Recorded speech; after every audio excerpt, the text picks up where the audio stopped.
My gear of the year when it comes to mountain bikes are Maxxis tyres.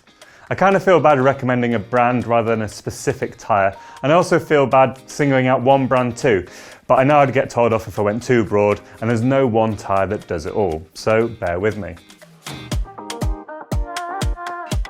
My colleagues and I have said it dozens of times on our YouTube channel, on BikeRadar.com and on the BikeRadar podcast, but top-end tyres are one of the few places we would definitely spend top dollar if we had to. Decent tread, good carcasses and appropriately sticky rubber compounds all play a part in helping you get the most out of your bike. I'd rather spend £100 on a good pair of tyres than an extra couple of £100 jumping up a rung on the fork damper or drivetrain family ladder every day of the week. So why Maxxis? Well, their naming convention, though long, is relatively easy to understand, and it feels like they have a great tyre for every situation, though you'll need a range of tyres to get the best out of them. Starting from the faster end of the scale, the Recon and Recon Race are great treads in the summer on an XC or downcountry bike. They roll fast but have enough of a shoulder for confident cornering. On dry, rocky, gnarly tracks, the Assegai is great, especially up front, and so long as you're not expecting it to roll fast on tarmac. The Minions, DHF at the front and DHR2 at the back are a classic all-rounder combo, and if you're riding in the slop, the Shorty is a revelation. Their triple compound rubbers are good too, though I'd stay within the Max Terra and Max Grip if you can, while the EXO casing is good on a downcountry bike, the EXO Plus on a trail bike, and double down on an enduro rig is where I'd be aiming. As said earlier, I'm not discounting other brands. There are some wicked tyres out there.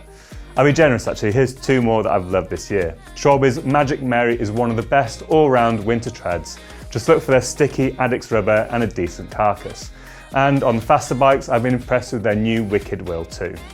So there you go, tyres. Fill your garage or shed with decent tyres and I promise you won't regret it. My Gear of the Year product is an item I went out and bought personally. Yes, a cycling journalist spent some of their hard-earned money. I'm a huge tyre insert convert. The bikes that live with me, my long-term test bike and my gravel bike have them fitted. If I had a road bike, they would have them also. My current go-to inserts are Bristol-based Rimpack Components Rimpack Pros. They use a dual density foam where the firm outer material remains supple while riding but hardens under high force impacts like a rock strike. That firming distributes the load across the softer foam underneath, absorbing the force and transferring less energy to a single point on your rim. My sole goal with using inserts is rim and puncture protection. I'm not running super low pressures to maximize grip or ride comfort, although I think that is an extra benefit. However, I run a middling air pressure for my 75 kg kitted up weight with 26 psi in the rear tyre and 22 in the front. That may drop a psi or two depending on winter conditions. I fitted a pair late 2020 and have never had a puncture or put a single ding, dent or buckle in a rim with them. And this isn't using some super robust heavyweight downhill tyre, but a regular Maxxis EXO Plus casing, hardly bulletproof. Obviously, there's an element of luck involved. I'm by no means saying that using an insert will stop any and all damage to your rims or make punctures a thing of the past, but in my experience, I'm a true convert. The arguments of extra weight and the extra faff of fitting them don't add up in my head, as the benefits far outweigh the costs. My pair of 29-inch Rimpack Pros weigh 291 grams, adding approximately 0.3% to the total system weight of the rider and bike, which I find unnoticeable on the trails. Apart from the lack of punctures and missing wheel damage, the best part about them is the confidence they instill. I'm a little chunky but not too heavy. Plus, I'm not the gentlest rider and certainly end up offline occasionally. The confidence these give me knowing that I can hammer into rocks and roots and that I'm going to come out the other side with air in my tyres is brilliant. I have much less hesitation in my riding with inserts than without. They're not perfect. I had to zip tie the two ends together as the glue that bonds them failed, and they may be missing a chunk or two of foam, but they're 95% perfect and keep trucking on even after a year's abuse. All in all, pretty good for some foam. They're a product I wouldn't ride without by choice.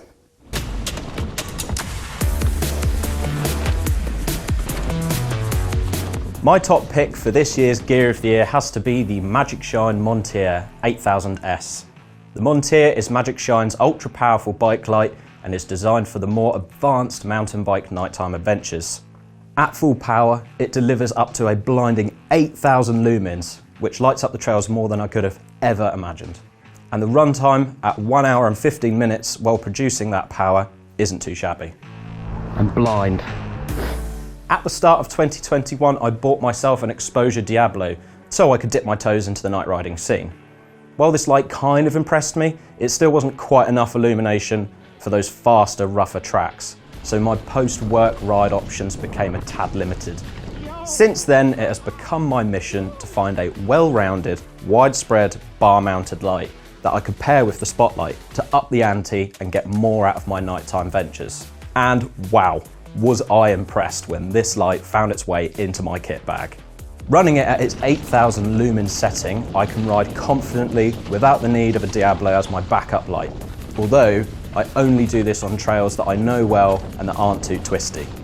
The 1.25 hour runtime at max power means that it lasts more than long enough for after work excursions. However, if I ever feel like I want a longer night ride, I do also have the option to run it at half power to increase the overall runtime. Second brightest, third brightest, and finally the brightest setting. This 4,400 lumen setting is plenty bright enough and means pairing it up with the Diablo would make for a winning combination when it comes to longer night rides. Now, I'm big enough to admit that I'm a little nervous about solo night rides, as the woods can be a tad spooky when you're out on your own. But with how bright this light is, I now have every confidence that I can blind any dodgy character that happens to wander my way. With summer well and truly dead in the water, I now feel fully prepared for the winter ahead and looking forward to some after hours shredding. If you want to know more about this light or any other bike lights for your winter rides, then check out the video we shot with Alex Evans in his mega group test for 2022. You can find this in the card above or in the link in the video description.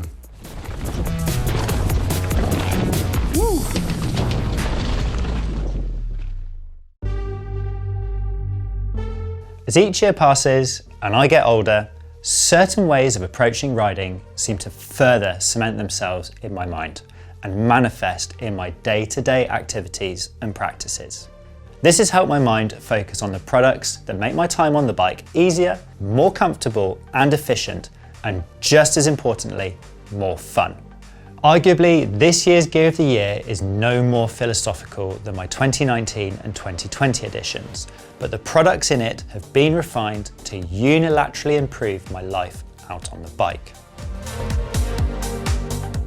There are plenty of foregone facts in this world that we use to base our daily decisions and choices on. Protecting your head is one of the most important things, because we only get one brain and it needs taken care of. Another accepted fact is that mountain biking is dangerous, but fortunately for all those that do it, also incredibly good fun. Risk limitation and mitigation is a sensible practice then, especially if we want to continue biking to uplift our spirits. Given the consequences of ignoring this message are rather bleak, the principle of protecting your head shouldn't be new to anyone, or no less sensible than when the first person decided to don a polystyrene hat when they were riding a bike. This brings me onto my most used and favourite product of 2021 that addresses this issue square on. The Bell's Super DH Spherical is one of the safest convertible lids on the market, meeting the ASTM F1952 downhill standard when the chin bar is installed. It also uses the MIT spherical system that's claimed to help protect your brain against rotational impacts. Its removable chin bar increases its versatility, where slow, hot climbs can be tackled with it in the open face mode and reattached for any gnarly descents. On top of that, it's comfortable, well-fitting and looks great, mimicking the styling of Bell's Full 9 DH lid. I wear the Super DH on almost every trail and enduro focus ride and religiously attach the chin bar before descents. Now, If I'm completely honest, the transition from the initially infrequent habit of donning this full face lid to wearing it full time was born out of a recent trend of catastrophizing, where after a large crash this summer, I got a little fixated on the worst case scenario, rather than riding on the moment. I looked to this lid to act as my safety barrier, protecting me from the potentially devastating forces of a head crunching slam. Initially, you might feel self-conscious that you're the only person in a full facer, at least when the chin bar is attached. But over time, you'll be grateful for the extra confidence and protection it affords. With that in mind, I couldn't recommend enough looking into using a convertible lid out on the trails, no matter what you ride.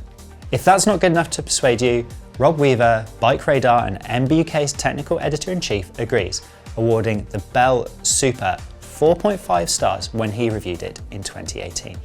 Yes, it is quite expensive at just under £300, but you can't put a price on your brain. I'll admit it, I'm a bit skeptical when it comes to some new tech, especially if it's electronic and has the potential to add complexity to the relatively simple act of riding a bike. Will I need to download an app? What do I need to think? Are the robots coming to take over? Did I just see Bill Gates drifting through those turns over there? These fears were all at the forefront of my mind when I first rode the new RockShox flight attendant system. For those not in the know, Flight Attendant is designed to automatically control the compression settings on your fork and shock, essentially doing the thinking for you and making your bike as efficient as possible. Thankfully, RockShox had clearly accounted for folk like me and knew that maximising time on the bike rather than faffing in the car park was of paramount importance. The brand has done a great job of packaging the fork and shock modules which talk to one another along with a pedal sensor wirelessly, and setup doesn't require the use of the Access app if you really don't want it to. When you do get riding, Flight Attendant manages to work quickly and effectively, altering settings rapidly. There's no second guessing or catching it out, it just works and it works well. Thanks to the lack of wires and the self-contained fork and shock modules, it's relatively easy for brands to fit Flight Attendant to their bikes. There just needs to be sufficient clearance for that slightly bigger rear shock to fit. If there is, the frame is essentially Flight Attendant ready. Tuning the settings and altering how the system behaves can be done while you're riding and is a doddle. And I found I like to alter the bias, so how eager it is to firm up the compression damping, depending on what sort of riding I'm doing. Now, are there any downsides? Well, the fact that it only appears on a small number of top-end bikes from a handful of brands does mean it's not exactly accessible to the masses. And it'd be great if we could see the RockShox ShockWiz integrated in some way to help ensure your settings are on the money in the first place. But otherwise, the system works incredibly well and most importantly for someone like me, doesn't require a degree in electronical engineering to figure it out. Right, I'm off to recycle my foil hat. Bye!